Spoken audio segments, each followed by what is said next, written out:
সুপ্রিয় শিক্ষার্থী বন্ধুরা, আশা করি তোমরা সবাই ভালো আছো।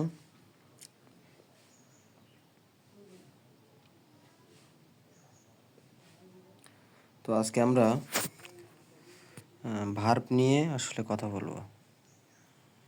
তো ভার্বটা হচ্ছে ভার্বের ক্লাসিফিকেশন নিয়ে কথা বলবো। তো আমরা জানি যে কোনো যে ওয়ার্ড দ্বারা কোনো কাজ করা বোঝায় তাকে ভার্ব বলে। অর্থাৎ যে ওয়ার্ড দ্বারা বা যে শব্দ দ্বারা কাজ করা বোঝায় তাকে ভার্ব বলে। এখন ভার্বকে প্রধানত দুই ভাগে ভাগ করা যায়। এক হলো ফিনাইট ভার্ব এবং দুই হলো নন ফিনাইট ভার্ব। এখন আমরা প্রথমে জানবো যে ফিনাইট ভার্ব কাকে বলে এবং নন ফিনাইট ভার্ব কাকে বলে। ফিনাইট ভার্ব হচ্ছে যে ভার্ব দ্বারা বাক্যের কাজ সরাসরি সমাপ্ত হয় তাকে ফিনাইট ভার্ব বলে। অর্থাৎ যে ভার্ব দ্বারা বাক্যের কাজ সরাসরি সম্পন্ন হয়, অর্থাৎ অন্য কোনো ভার্বের দরকার হয় না, তাকে ফিনাইট ভার্ব বলে। আর নন ফিনাইট ভার্ব কাকে বলে? নন ফিনাইট ভার্ব হলো যে ভার্ব দ্বারা বাক্যের কাজ সরাসরি সমাপ্ত হয় না, তাকে নন ফিনাইট ভার্ব বলে। অর্থাৎ যে ভার্ব দ্বারা বাক্যের কাজ সরাসরি সম্পন্ন হয় না তাকে নন ফিনাইট ভার্ব বলে। এখন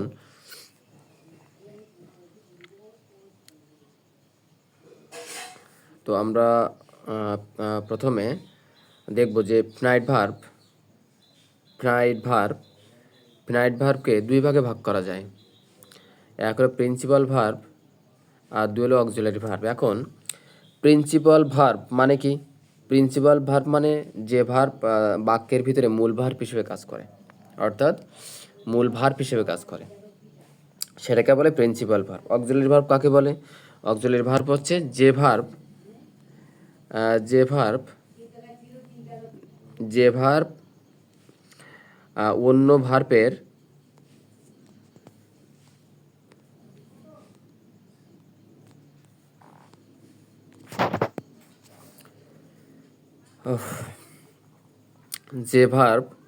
অন্য ভার্বের সাহায্য ছাড়া স্বাধীনভাবে ব্যবহৃত হতে পারে না তাকে অক্সিলারি ভার্ব বলে। ঠিক আছে? তাহলে যে ভার্ব অন্য ভার্বের সাহায্য ছাড়া স্বাধীনভাবে ব্যবহৃত হতে পারে না তাকে অক্সিলারি ভার্ব বলে। এবার আমরা আসি, তাহলে আমরা যদি বলি যে প্রিন্সিপাল ভার্ব কত প্রকার? প্রিন্সিপাল ভার্ব হচ্ছে দুই প্রকার। এক হলো ট্রান্সিটিভ ভার্ব এবং দুই হচ্ছে ইনট্রান্সিটিভ ভার্ব। অক্সিলারি ভার্ব কত প্রকার? দুই প্রকার। এক হলো প্রাইমারি অক্সিলারি ভার্ব আর দুই হচ্ছে মডেল অক্সিলারি ভার্ব। এখন প্রশ্ন হচ্ছে আসলে নন প্রাইমারি ভার্বগুলো আমরা কয়ভাবে বলতে পারি? নন প্রাইমারি ভার্ব আমরা তিনভাবে বলতে পারি প্রধানত। প্রথমটা হচ্ছে ইনফিনিটিভ, অর্থাৎ টু প্লাস ভার্ব ওয়ান। পরেরটা হচ্ছে পার্টিসিপল আর পরেরটা হচ্ছে জেরান্ট, অর্থাৎ ভার্ব ওয়ানের সাথে আইএনজি।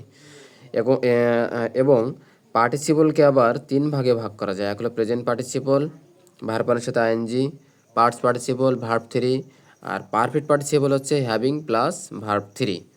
এটা হচ্ছে আমাদের নন প্রাইমারি ভার্বের ক্লাসিফিকেশন। তো আমরা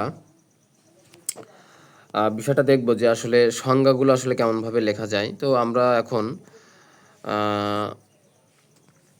নন প্রাইমারি ভার্ব নিয়েই আলোচনা করার আগে আমরা সংজ্ঞাগুলো দেখব। যে ট্রান্সিটিভ ভার্ব কাকে বলে? যে ভার্ব কর্ম সম্পাদনের জন্য কিছু অন্য ভার্ব ছাড়াও অন্য কারোর প্রয়োজন নিতে হয় তাকে ট্রান্সিটিভ ভার্ব বলে। আর ইনট্রান্সিটিভ ভার্ব কাকে বলে? যে ভার্ব কর্ম সম্পাদনের জন্য ভার্ব ছাড়া অন্য কিছু প্রয়োজন হয় না তাকে ইনট্রান্সিটিভ ভার্ব বলে। অর্থাৎ একটা ভার্বে সে কাজ সম্পন্ন করতে পারবে তাকে বলবে ইনট্রান্সিটিভ ভার্ব। আর পরেরটা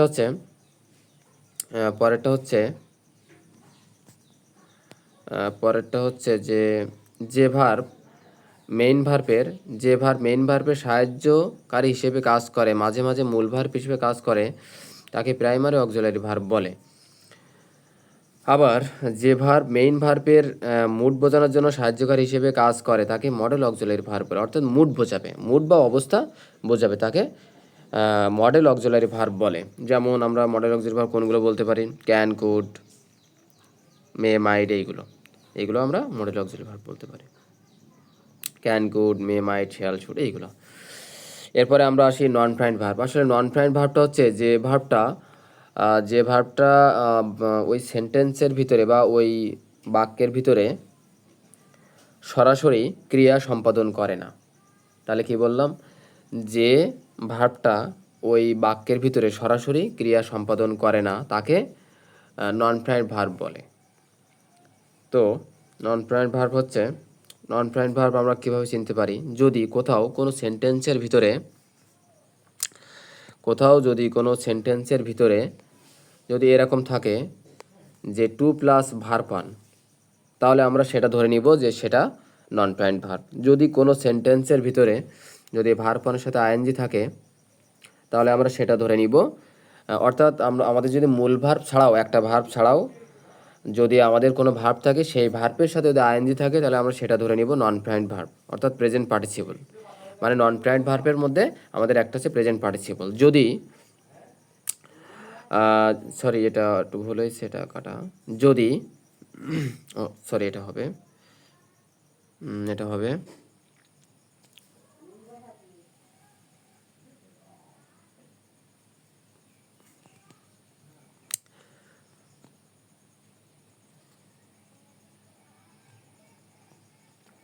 যদি কোনো সেন্টেন্সের ভিতরে এখানে একটু মিস্টেক হয়েছে, আমি এটা এখানে লিখে দিচ্ছি।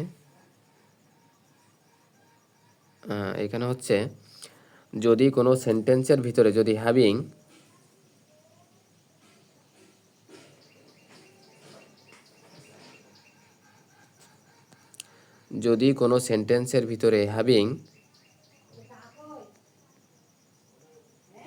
প্লাস ভার্ব 3 থাকে তাহলে আমরা সেটাকে বলতে পারি পারফেক্ট পার্টিসিপল।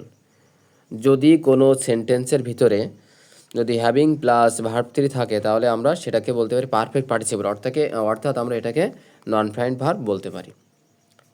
তাহলে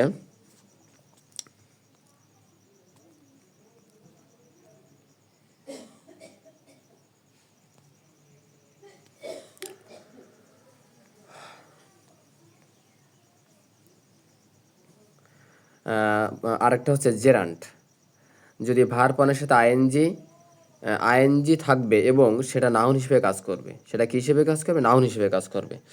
যদি কোনো ভার্বের সাথে আইএনজি থাকে কোনো বাক্যের ভিতরে এবং সেটা যদি নাউন হিসেবে কাজ করে তাহলে তাকে আমরা জেরান্ট বলবো। তাকে আমরা কি বলবো? জেরান্ট। আর জেরান্টটা হচ্ছে আমাদের নন প্রাইন্ট ভার্ব, অর্থাৎ আমাদের কোনো সেন্টেন্সের ভিতরে মূল ভার্ব ছাড়াও যদি আমাদের অন্য কোনো ভার্ব চলে আসে এবং সেই ভার্বের সাথে যদি আইএনজি থাকে অথবা ভার্বের আগে যদি একটা টু বসে অথবা যে আমাদের ভার্ব 3 এর আগে একটা হ্যাভিং আছে, এরকম যদি কোনো ফর্ম থাকে অথবা ভার্ব 3 থাকে তাহলে আমরা সেটাকে বলতে পারি নন প্রাইন্ট ভার্ব। অর্থাৎ মূল ভার্ব বাদে আর যদি কোনো অতিরিক্ত ভার্ব চলে আসে আমরা সেটাকে বলতে পারি আমাদের নন প্রাইন্ট ভার্ব। এইভাবে আমরা মনে রাখতে পারি।